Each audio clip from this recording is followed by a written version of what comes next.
Schravenwesel, en pays flamand, à 2 pas d'Antwerpen. C'est ici, dans ce quartier qu'on peut dire huppé, que vit Tien Swerts. Tien Swerts relève un terrible défi, écrit François Speranza dans Art et Lettres. Figer l'eau dans le récipient du regard. Marcher sur l'eau participe de l'exploit, mais la peindre relève de la folie de l'instant créateur. Bon, alors Tien, c'est Albertine. Ça vient d'Albertine, oui. C'est ça. Alors manifestement, tu n'es pas suédoise. Non. Donc tu es du Kassai, je crois. Du Kassai, maman est du Kassai et papa d'Anvers. Tu te souviens encore de cette période où tu étais au Kassai? Tout à fait. Donc ça a quand même été les 11 premières années de ma vie. Hein. Est-ce qu'on doit dire princesse? Oh mon Dieu, non. Ton père, il était quand même quelqu'un d'important là-bas. C'est une famille. Plutôt ma mère. Ah, c'est ta mère. Elle était quoi, ta mère? C'était la fille de chef de Chofa, du chef Njike, qui sont encore toujours là d'ailleurs. Et ça correspond à quoi chez nous? Un baron, un comte? Moi, je ne sais pas s'il y a une correspondance là. Comme nous, on a été élevés avec maman, donc c'était un chef avec sa communauté, comme on pourrait le dire un chef de tribu. Aujourd'hui, on vient te voir parce que tu es peintre. Et tu n'es pas une peintre professionnelle. Parce que j'ai lu quelque part que tu disais que tu étais une dilettante et que tu avais commencé à peindre vers l'an 2000, je crois. Et puis qu'alors, tu es allé à l'académie. À l'académie, oui. Donc tu as fait le chemin inverse. J'ai fait le contraire, c'est-à-dire que l'art ou le dessin m'a toujours beaucoup inspiré déjà enfant. Donc je gribouillais un peu partout. Et puis, c'était un rêve quelque part que je voulais réaliser. Et puis voilà, quand on se marie, il y a le travail, il y a les enfants. Et ce n'est que quand mon dernier est allé aux côtes, ouais. Alors que je lui ai dit, mais finalement, maintenant j'ai beaucoup de temps, qu'est-ce que je pourrais faire? Alors j'ai pensé à l'académie. J'aime agrandir les choses.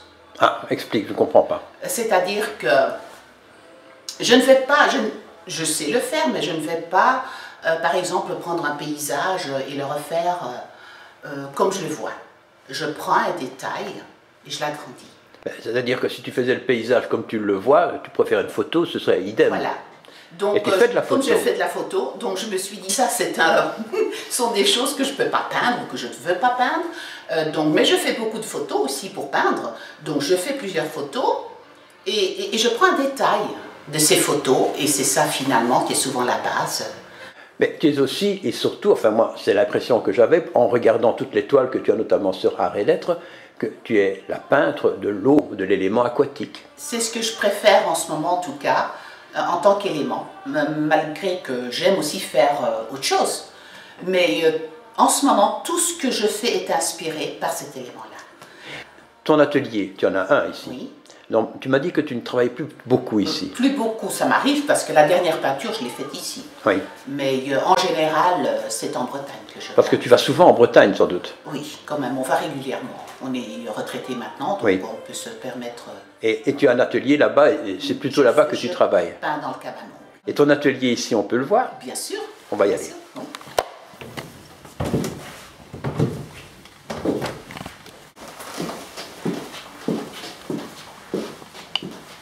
C'est un chouette atelier ici, hein? Oui. Il y a beaucoup de lumière. Il y en a plus qu'assez.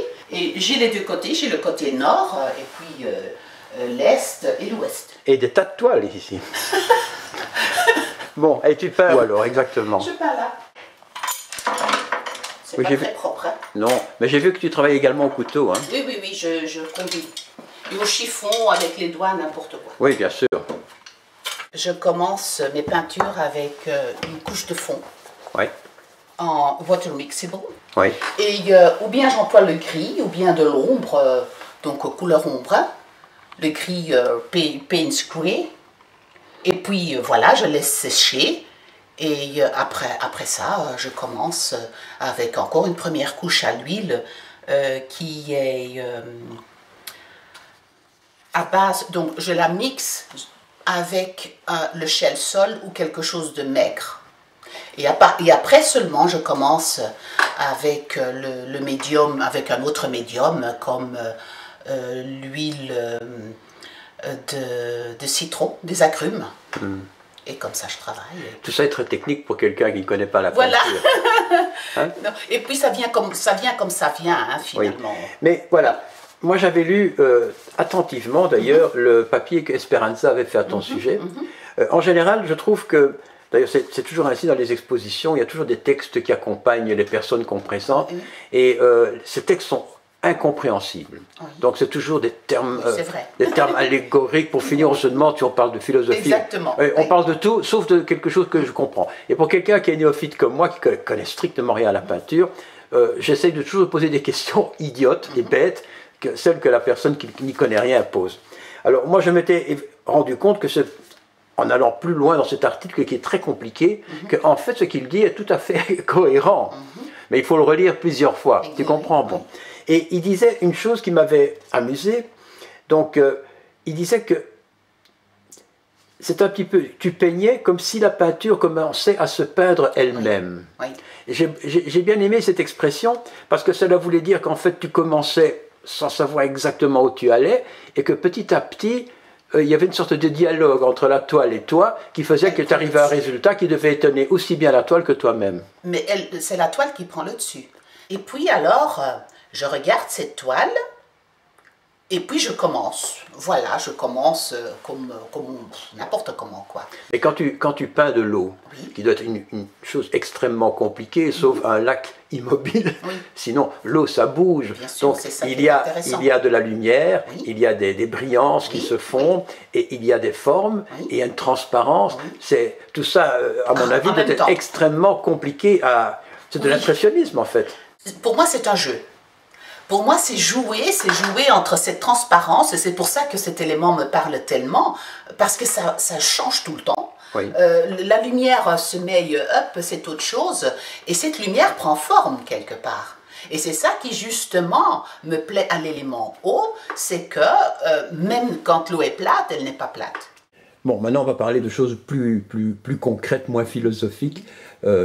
Tu as fait des expositions. Tu es passé notamment dans la galerie de Robert Paul à Ixelles, mais tu as exposé à Londres aussi. Oui, mais ça c'était avec Elena Ducou. Donc c'est une exposition de groupe. Ce sont des choses qu'il faut faire.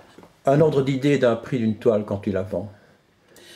Ça varie de combien à combien, suivant la grandeur de la toile? Voilà, ça dépend de la grandeur de la toile. En général, ça varie entre 500 et j'en ai d'autres qui peuvent aller jusqu'à 2000. Voilà, ça peut aussi être mis sur le net et puis vendu sur le net, parce qu'il y a beaucoup de toiles qui se vendent maintenant dans des sites spécialisés. Ah oui, mais oui, voilà, mais c'est vrai, c'est là où je ne sais pas trop comment faire.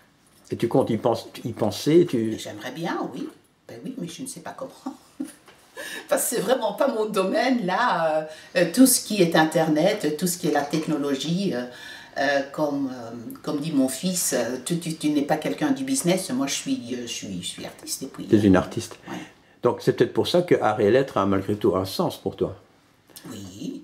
Parce que dans Art et Lettres, tu peux en parler, tu peux exposer, tu peux commenter, demander... Oui, oui. Ben oui, oui, je crois bien que ça pourrait aider, oui.